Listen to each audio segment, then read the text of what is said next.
afternoon, everybody. It really is a pleasure to be with you here today. Good afternoon. Hi, it's great to be here. And you can see, you'll be guessing, right, that's the Batman there, and I'm the Robin. So later when we are doing demo, right, it's something out of sync. It is a Robin problem. It's all my problem, apparently. So Nadal started this morning with the following quote. He said, "Customers may forget what you say. They may forget what you do, but they will never forget how you made them feel." Why is that the case? Because the way in which you make your customers feel is the number one factor that defines their experience with your organization. Now, there are a number of characteristics that define a really good customer experience and that really define how you can have a positive impact on the way customers feel about your organization. First of all, every single experience with a customer needs to be personalized. It absolutely needs to be targeted at and customized for that specific individual. Secondly, it needs to be connected. It really doesn't matter what the interaction is. It doesn't matter what channel they're using. It doesn't matter what device they're doing it on or what resource they need to solve the problem. It absolutely needs to be connected. Thirdly, it needs to be intuitive. It needs to be easy. It needs to be proactive. It just needs to happen. And fourthly, it needs to be informed. In other words, this service has to be 100% relevant to that customer at that exact moment in time that it matters. So, we can do all of that for our customers, but what about the employees? Because if you're going to deliver the right kind of customer experience that really impacts on the way people feel about your organization, you need to make sure that the employees serving those customers are getting exactly the same experience. So, the employee needs to have an experience at work that's personalized. The workspace, the work environment that they operate in needs to be specifically targeted to what they do, to their specific function, and how they need to go about serving your customers. Secondly, it needs to be connected. They need to have access, immediate access, to every single resource in your organization, every piece of data, every application that they may need to serve your customers. Thirdly, it needs to be intuitive. Information and resources need to come to that individual. They shouldn't have to go running around looking for data, looking for information, looking for somebody to help them manage that customer experience. And fourthly, it needs to be informed. They need to have data that gives them full visibility of the customer, who the customer is, the journey the customer's been on, the interaction at hand. That's the only way you're going to be able to deliver a customer experience that really impacts positively the way consumers feel about your organization. Now, there are a few enablers that we believe, from all the research that we do on a yearly basis with big analyst firms and primary research houses, that there are three key enablers that make the difference for organizations in how they deliver the customer experience. First of all, voice and text are becoming the new conversational interfaces. Pure and simple. Why? Well, first of all, there is a new generation of consumer and employee out there, our children, who know nothing other than texting as their main communication mechanism. Secondly, we've all got Siri on our phone, we've got Alexa and Google in our home. We're now starting to interact with devices through speech. Voice is making a comeback. And the reason that it's so imperative and why these are so popular is because they make it easy. They enable the consumer to interact in natural language, in conversational interfaces. And these interfaces are going to completely change the graphical user interfaces we know today. Traditional websites. We've all spent millions investing in our websites. Well, I would argue that some of those websites are going to disappear into the background because they're going to be front-ended by a virtual assistant that does the hard work for you. Mobile applications that clutter up our mobile phones, probably going to disappear into the background too, and instead just provide services to some of these big messaging platforms through APIs. So complete change in terms of how you enable interactions with your customers. Secondly, AI and automation is not a new concept. But AI and automation is really focused on how to replace work. Actually, we think it's far more powerful when you look at AI and automation as a way in which you can enable, empower, and augment what your employees are doing. So let me give you an example. First of all, there's no doubt that AI and automation can make self-service effortless. Absolutely no doubt, through conversational interfaces. But what AI and automation can really do is when that interaction needs to come into the organization, how much better to keep that AI engaged in that interaction, beyond just the chatbot, so that the AI can help make decisions on who best to route that particular interaction to, using things like predicted behavior. Not only that, but when it comes through to an agent in your contact center, how much more powerful if you can actually keep that AI engaged so that you can give the agent real-time prompts, real-time guidance to help them navigate through that customer service. Not only that, but if you could then use the AI to very quickly take huge amounts of data and information and very quickly turn that into insights, such as sentiment analysis, so that you can bring in additional resources as and when they need it. Far more powerful using AI to augment, complement, and empower than to replace. Finally, it's about the back office. I think it's fair to say that in most of the transformation efforts that we've done today around the customer experience, we've tended to focus on the customer-facing functions, the customer-facing processes, and the customer-facing applications. We haven't spent as much time on the back office. But guess what the second biggest contributor towards customer satisfaction is? Errors and delays in the back office. Nothing to do with the contact center, nothing to do with the front office functions. It's happening in the back office. Yet ask any of your customer experience officers whether they've got full visibility of what happens to that customer journey when it goes beyond the customer-facing functions. 90% of them will not have any visibility at all.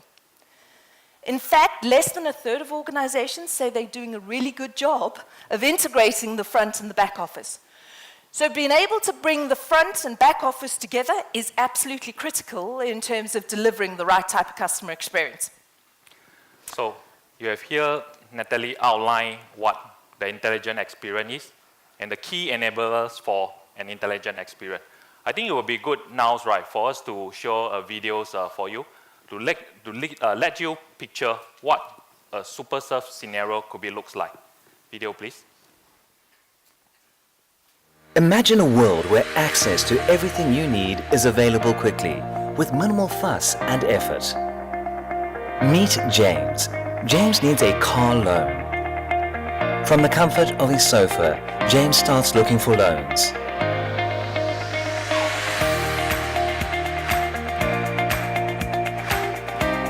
Within minutes, James is connected with the best possible advisor at Beyond Bank to deal with this query.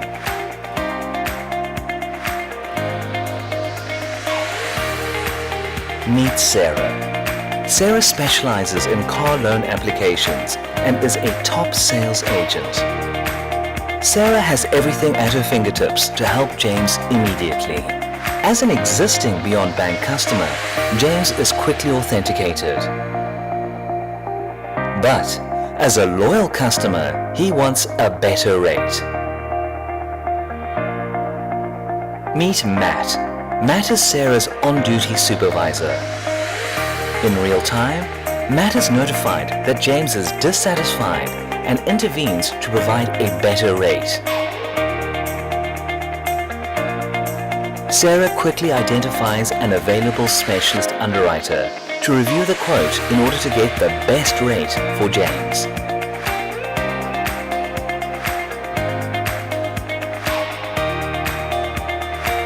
Meet Hannah, an underwriter specializing in car loans.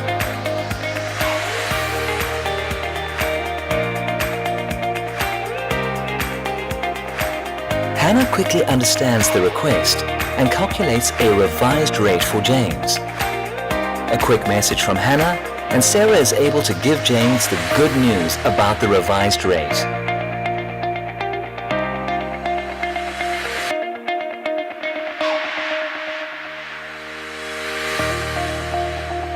Satisfied with the low rate, James still wants to think it over.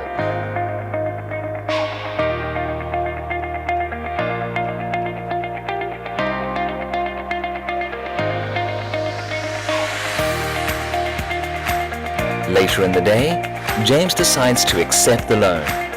Clicking on the link provided, James is connected via video to Sarah.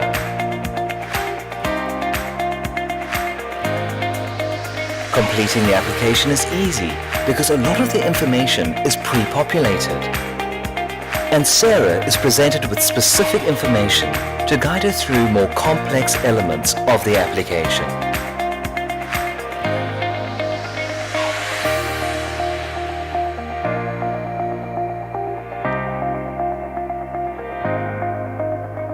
Finally, James uploads a photo of his passport and Sarah quickly confirms his identity. Within minutes, the loan is approved and James receives everything he needs to confirm the transaction.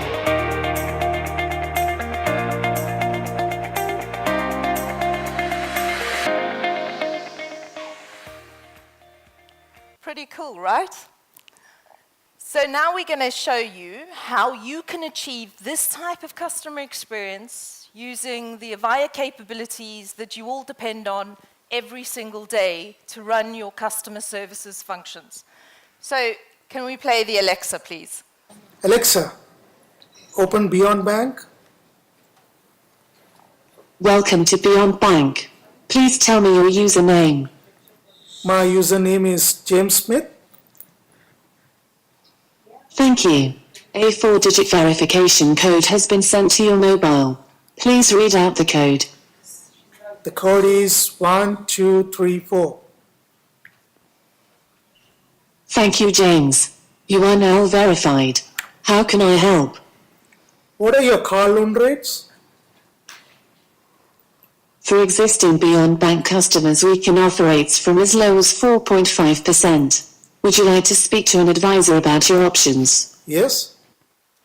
So what's happening at this point is that interaction has been seamlessly transferred into the contact center. As part of what is happening, you can see that in the background, behavioral pairing and attribute-based matching is taking all the context that we've already seen and collected during that Alexa interaction. It is pulling all that together, and it is using that to determine which agent is best positioned to deal with James's particular query at this point in time.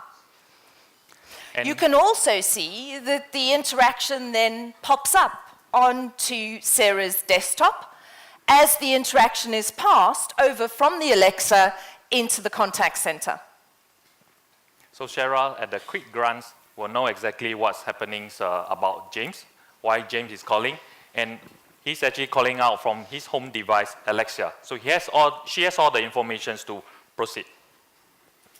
What is also very cool is in the background, we've got voice biometrics running. And the voice biometrics is actually using James's voice print, without James even being aware of it, to do one of the most timely procedures in a contact center at the beginning of a call, the identification and verification of James's identity. Apparently, James is not happy with the 4.5% home loans rate that it's giving. So some of the negative phase, like, yeah, your home loan rate is not good, very poor, much poorer than your competitor. All this negative phase, right, has been picked up by real-time analytics engines. And notifications, right, will be sent across to Matt, the supervisor, who actually have a CX dashboard that's seen through what's happening on the contact center floor. Immediately, Matt picked up that Shara is struggling, and he went in to see that what is helps that really Shara needed, and try to confirm with Shara that are you facing a problem with your customer. After knowing some of the details from the messaging with Shara, right, the best advice that Matt can give to Shara at the moment is to, why don't you talk to someone at the back office to see that whether we can review the rate and give a better rate for James. So at this point in time, what Sarah can actually see on her desktop is a list of available specialists. This list is dynamic.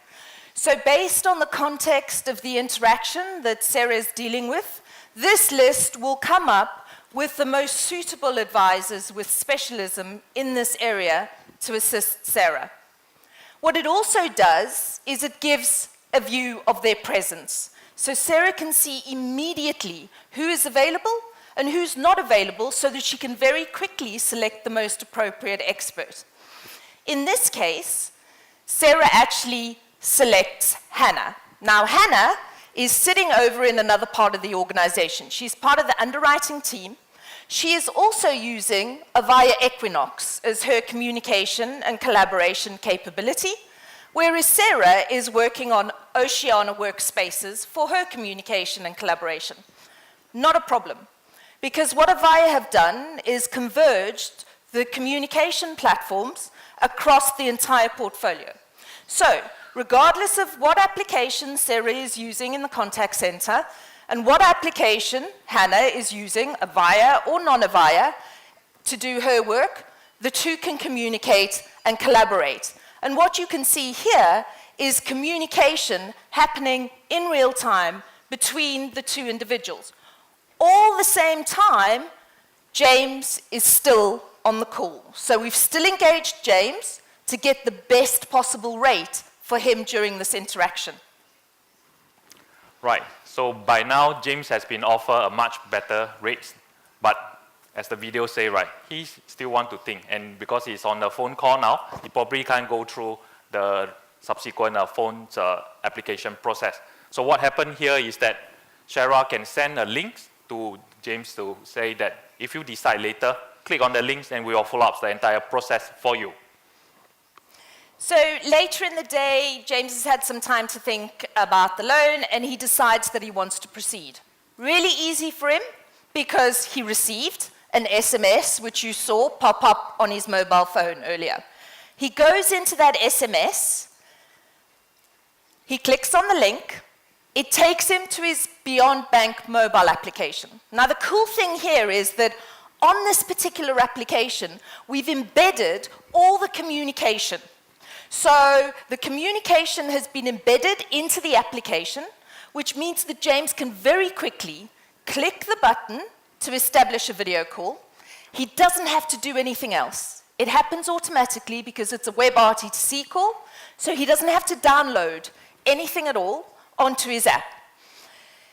What you can see here is James on video, now speaking with Sarah, who has joined the call. In the background, we had attribute-based matching, identifying that Sarah was the last agent that James spoke to, and so it has matched the two together. So because this is a video call, Shara has an option to process what we call KYC, Know Your Customer Process over online, which is one of the very big topics in quite a number of Southeast Asia here. And he can ask, yes, what you see from there, right? He can ask James to actually provide the identity card, take a snapshot, and validate the entire process. Without us notice, the loan has already been processed and approved. So James has a feedback form, just now that you see there, and he can actually rate his experience for them. Isn't that cool? And if you look at this, right, James is able to actually obtain his car loans, right, in probably just a day. So what if we speak to some company that promise their customer they can process their account opening within 10 minutes as a new sign-up. Let's welcome all banks on stage. So welcome, Daisy. Daisy is the Senior Vice President of Obank, digital native banks in Taiwan. So today, we have her to help us to understand their digital journey. Welcome, Daisy. Welcome to Singapore. So Daisy, I think Obank is quite news to quite a number of audience here. So maybe you can actually tell us more about Obank. So who is Obank and your history? Okay. Obank is Taiwan's first native digital bank in 2017, and it's actually restructured from the Industrial Bank of Taiwan as a boutique investment bank established in 1999. I think we are beyond versus the Star Charter, right? So in the past 2 years, Obank had more than 30% market share in its digital account. Because as a digital bank, Obank relying on its advanced and secure technology. So Obank provide the customer with a simplified account opening and robust advisor, fully online loan application process, and 24 video customer service. Right, very good. Yeah. So as a digital-only bank, I believe CX is quite important for Obank. So Yeah. can you describe how Obank design your customer experience, your customer journey? Okay. As we know, the digital technology are changing the traditional commerce model and the behavior. For the mobile generation and the touch screen generation, they are used to hold things in their mobile devices. So in the past, you had to go to the bank to do your personal financial business. Now, through the mobile device, you can handle all these things by yourself. And Obank provide a customer-centric platform and a customer 360-degree view. The customer journey are decided to make it easy for customer to complete any personal financial business needs. The instructions are simple and clear. No need to input the data, and the process, the steps are very simplified. So when the business is processed, the customer journey is like an assistant. It can help you remember everything. And when you do business again, the customer journey remind you what you did this time, and what should you do the next. I take some example. If there are some other reason like the customer cannot complete the account opening, at this time, we will retain the previous process and set a breakpoint. The next time, the customer want to complete the unopened account opening, he can continue from this breakpoint. And he can without having to start all over again to input the data. So through the breakpoint journey design at the crucial moment, Obank will remind the customer that the customer can continue to open the account from the breakpoint. Whoa, so there's this concept about breakpoint in the entire customer journey. Right, so I understand that Obank also offer video service. Yes. And video channel, I believe, is relatively new to most of the audience here. So can you share what are the operation experience you have with the audience when you introduce this channel? And after operating for 2 years, any interesting experience? Video is a new type of service. It combines sound, the video, expression, and the interaction. So if you provide a 24 hours customer service, customer can enjoy a better and a more convenient the service experience. And the video service provide customer and the bank with a secure operation model and the risk management. For example, for the bank, you can confirm the identity of a customer, or you perform the fraud detection. It can be under the natural interaction. And for the customer, the video service is like a 24 hours branch service. So perhaps right now still have some financial business you need to do by the teller. But for example, when you travel abroad, you forgot your app's password or the ID. Maybe the video service is a good idea to help you. Right. That's quite correct, right? So by seeing you, I know you are the person, so I can help you reset the password. Yeah. Yep. Okay, so Obank today has already deployed a full omni-channel solutions, right? And you have video service, all this inside there. So next, what next? So what do you plan to do next in your investment, and how do you see those investments bring value to your customer? Yes, Obank has deployed a complete omni-channel solution today.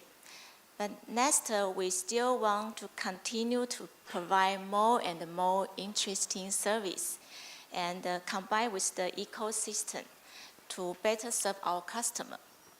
For example, the multiplayer video or the virtual robot video, or we can take some biometric verification and so on. Right. So for the Obank, the innovation, the convenience, the safety, and the fun are all central idea for the customer journeys. In the future, we continue to design more amazing programs because we think the customer experience it will be continued to evolve. Okay. Great. I think as a 2-year-old bank, right, Obank has done quite a lot in the last 2 years. Thank you very much, Daisy, Okay, for thank helping you. and sharing your experience here. Thank I'll you. catch you again. Thank you. Thank you, Daisy. Thank you. Thank you very much. Thank you. That was brilliant. Thank you. Okay, so a great example of how a customer has actually taken this and deployed some of the capabilities that we just showed you there. We're just going to take you through one more use case. We're going to take you through the next step on this customer's journey as they go into the support around their car loan. So could we play the video, please?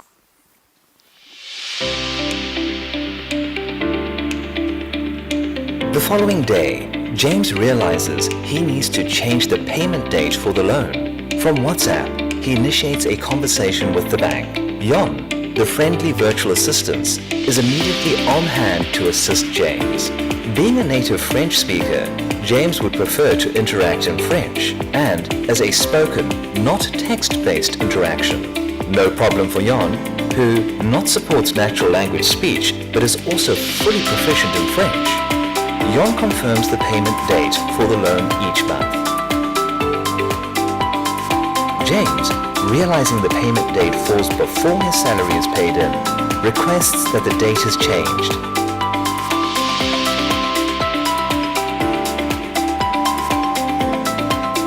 As an advisor is required to do this change, Yon facilitates a seamless handover to an advisor for processing. Full details of the interaction to date are shared with Sarah quickly and easily. Sarah quickly updates the payment date for James. Even better, the interaction continues to translate into French automatically. James is, once again, delighted with the service he's received from Beyond Bank and gives excellent ratings on social media and the customer satisfaction survey.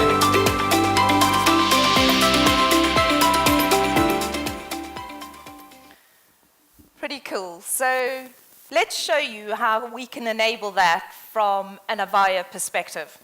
So we have, at this point, a customer who wants to interact with the organization using self-service. So, again, he goes into his mobile application. What you can see here is that in the mobile application, once again, we have embedded all the communication options for him. So he can choose the most appropriate channel. In this case, he chooses chat. Now, he could have done this starting from a messaging application like Line or WhatsApp, but he's decided to initiate the chat from within the mobile app. What you see happening here is a couple of things. First of all, the interaction is front-ended by a virtual assistant. Now, in this case, we're actually using the Avaya chatbot, Ava, but it could be any chatbot that you've already invested in. What you also see here is that the customer, James, decides that even though it's a chat, he'd much rather speak to his phone and to the bot than text. So by holding down the speaker button, he was able to speak his request, and the chatbot then took that, translated the audio into text, and continued the chat conversation. The third thing that you see here is that James is actually conversing here in French, because James is a native French speaker. Not a problem, because automatically AI, in this case, Google Translation, is doing real-time translation of this chat. The reason that this is relevant is because if at some point this needs to go into the contact center, which in actual fact it does, because the chatbot gets to a point where it can no longer assist James, everything is visible to the agent. And so the translation means that now all of a sudden, one of your biggest costs in your contact center, which is your agents, now becomes more manageable, because now you don't have to worry about different language speaking. So at this point, the chatbot has to escalate into the contact center. And what we see here is that Shara, against the pairings engines work at the back end, right? So send the same chat request right, to Shara. So it is the same experience that James has across a voice channel or even or a chat channel. So at one glance, right, Shara will be able to actually see the conversations that James has with the chatbot translated, because Shara is not a native French speaker there, and he knows exactly where the problem is, and where there is, and he also knows that what are the customer journeys that James has actually gone through, because Shara actually talk to a lot of customers every day, right? So he needs some time to actually recap what his conversation has with James before. And if you notice this one, right, Shara is very comfortable that everything can be done for you. He replies that, yes, I can do the payment, change that for you. And on the other side of the widget, you will notice that automated tickets, right, has already been populated and created, right, for James to process the payment change that request. This can trigger a robotics process at the back end, and everything will be smoothly, quickly done by the robot, and give Shara more time to maintain or retain the relationship, right, with James. Okay. Right. So you have seen us going through with you, right, 2 use cases, and the next session, right, we will take it as summaries. And how do we execute all this strategy, and what does it mean to the key 4 different key stakeholder, right, of the organization? Number 1, empowering the agent. So you can see that through just now the entire interactions, right, Shara, the agents, are being empowered in many ways. Number 1, she becomes super informed. The context of the call, the knowledge management system helping at the back, all of the tool integration, right, gives Shara all the information she needs to handle James' request. And it is not just giving her the tools. It becomes very intuitive, because the AI that infused in the contact center will determine when, what process should be triggered for Shara. And not just on giving that the truth, right? Shara also becomes super connected. She can easily get help from the back office, from the HANA, from the experts, right, to do. And this actually brings the level of empowerment to a new way. You no longer need to give your agents the authority to approve a new rate, but you give them the immediate communication, real-time tools, right, to get the approval from the right party within your organization. So with all this combined, right, now we have a super agent, Shara. We can make Shara much more productive, everything integrated into the same desktop, everything on her fingertips to do that. How about for the supervisor? Matt. Matt, just now, you notice that he's only being notified when there's something wrong there using his CX desktop. So he's also become very informed, super informed. And it is actually intuitive as well. Remember, the real-time analytics will pick up the challenge that any of the agent he managed has, right, and only notify him when the agent are struggle. So he don't need to look at the dashboard every time. He can rely on AI to tell him when to work.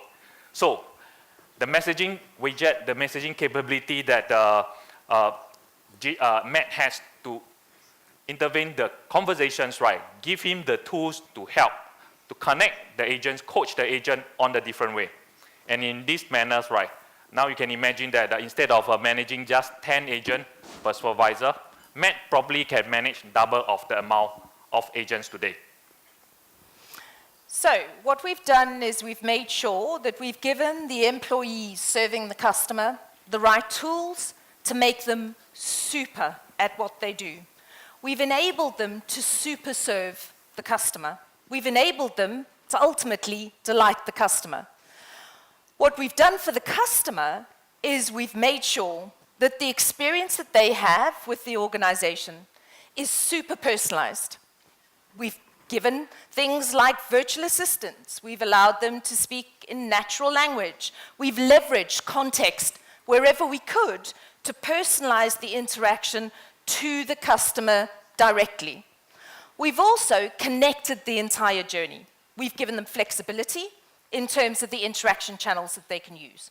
We've connected those channels so that they can move seamlessly from one channel to the next.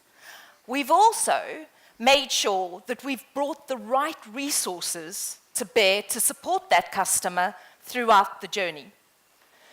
We've made the experience super informed because what we've done is we've leveraged, wherever we can, context to proactively notify that customer so that they don't have to go and look for information, but information is given directly to them as it is relevant. And finally, we've made it super intuitive because we've made it easy for the customer to go in and serve themselves. We've made it easy for them to move seamlessly from a virtual assistant into an augmented assistance. So we've essentially paved the way for this customer to get the best possible experience. How have we done that? Well, if we just take a moment to look at the Avaya portfolio, a few key things to recognize here. We have, as you know, a complete end-to-end solution set around customer experience. That solution set is open. What does that mean? It means that customers can pick and choose what they want to deploy when, and they can integrate that into existing investments, whether those are existing Avaya investments or third-party investments. We've also made sure that we've complemented our portfolio with a rich ecosystem of partners. We recognize that we can't do everything, as Chris said earlier this morning. So where we need to, we have partners who are able to provide you with capabilities that work together with the Avaya solution to give you a solution that delivers the right customer experience for your consumers. Finally, and very importantly, we've actually made sure that we've converged all elements of the Avaya portfolio. So we've converged contact center capabilities together with our unified communication capabilities, so that regardless of what your role is in the organization, you can seamlessly communicate and collaborate with your peers. All of this together enables you, hopefully, using the Avaya capabilities that you have, to deliver an exceptional customer experience, not just for your customers, but for the employees that are supporting those customers. So with that, I'd like to invite on stage our last customer. I'd like to invite on stage Umegan-san from Japan Airlines, who's going to talk a little bit about what they've been doing in their transformation efforts around their customer experience. Please welcome Umegan-san. Very much. Welcome, and thank you very much for coming on stage to talk to us. So you work in the airline industry, and obviously that's a very competitive industry. But can you just outline for us what the top priorities are for your consumers when it comes to customer loyalty in the airline business? Okay, so before answering your question, I think I would like to introduce our company profile. So we are Japan Airlines, so airline company based in Tokyo. We're flying all over the world globally. So we have more than 350 destinations all over the world. We got more than 200 aircraft. And we established in 1951, and with the late 80s, we are perfectly privatized company. So it's not government-owned company. And that means that we had a quite hard time 9 years ago. We have bankrupted in 2010, the January. So at that time, we have a quite, the severe time for that time, but we filed bankruptcy, and that is like a US Chapter 11. But as some of you know, that the Chapter 11 US type is not very common in Japan. So we established a rehabilitation plan for that bankruptcy, and we released it to the Tokyo Stock Exchange market, and that is only the 9th company in the history, Japanese history, to release the Tokyo Stock Exchange company. So we've been experienced the quite transforming experience since 2010. And also that we're not LCC, we target to the full service carrier. That means the top Skytrax 5-star airlines we've got last year. So that's our history. So the criteria for us is, as you mentioned, that the safety and trustness is quite the important fundamental cornerstone. But above that, we need to contribute or deliver the values. That means the company value and also the values which inherited from the Japanese traditional culture. I mean that we call that the omotenashi in Japanese, which is the good hospitality to the customer with the warm-hearted kindness and also the humbleness, which all the Asian companies can share. So that's the one thing. And the second one is that a challenging spirit. So as the Jim mentioned, that the changing is quite important, and sometimes it's not very comfortable. But the way Japan Airlines, once they dropped from our society, but we need to show our attitude to changing. So the challenging spirit is quite important, the second thing. And third one is we need to contribute to the betterment of our society. We need to reward to the society because not only the customer, but also the society helped us to revitalize. So the third thing is the ESG or SDG issues that how we can contribute to the betterment of society. So that's the 3 points that we are. Those are phenomenal. So the humility, showing yourselves, being able to change and then contribute to society. Pretty amazing. I think we could probably all learn from that. you've put a huge focus on customer experience, but you've also put a big focus on your employee experience. Can you just talk a little bit about the approach that you've taken here?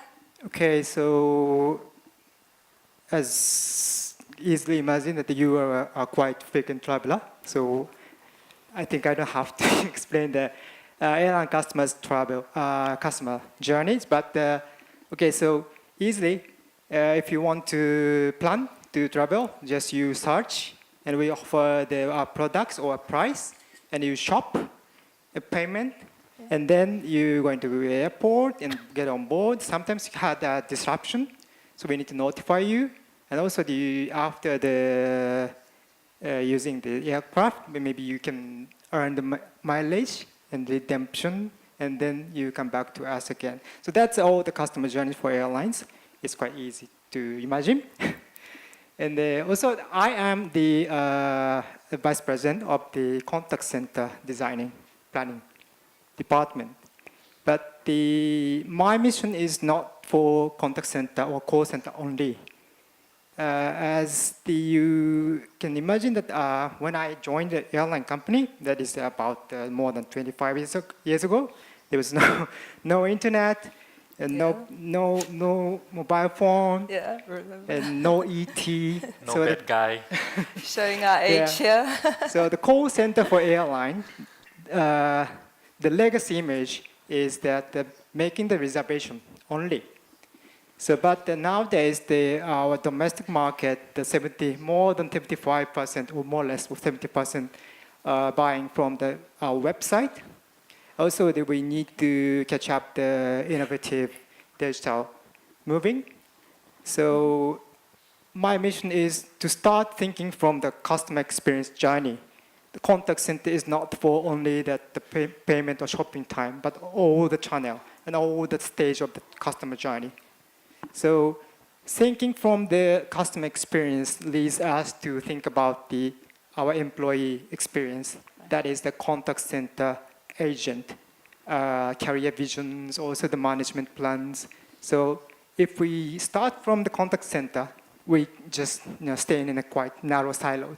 So we need to start from the customer experience side to the employee experience side. Yeah, that's my vision. That makes a lot of sense. Start with the customer and then figure out what you need to do internally to support that customer. The million-dollar question. Why did you choose Avaya as part of your transformation journey? Okay, so I think, I just put some more information about the Japanese economic situation. We are the most maybe the aging society, and also the birth rate is quite declining. But that means that our vision for 5 to 10 years, we need to expand the revenue from the overseas. So we are targeting the 50% from overseas for the international passenger market. So we need to expand our capability for the diversity and multi-language services. So we have a 4 contact center in Japan, and also we have a 4 contact center in overseas. That means the one in Shanghai, one in Hong Kong, one in Los Angeles, one in London. So we have already that contact center, but it's not consolidated. So it's all segregated. So we need to unify also all of the contact center, and also we need to design with the one structure. So we came to the conclusion that we choose Avaya, because not only Avaya, but also the partners, SIers, and all over the world for the regionally and also locally supported. So that's the most important key factor for us to choose Avaya. Brilliant. Thank you so much, and we wish you very well on your transformation journey. Thank you for sharing that with us, Omegan-san. Thank you. Natalie. We appreciate it. Thank you. So hopefully what we've done now is given you a sense of the kind of things that you need to focus on as an organization to deliver the right kind of experience, not only for your customers, but also for employees. Hopefully, we've also shared how you can bring that to life using some of the capabilities that you probably already have in your contact center, complemented with many more within our portfolio and our rich ecosystem of partners.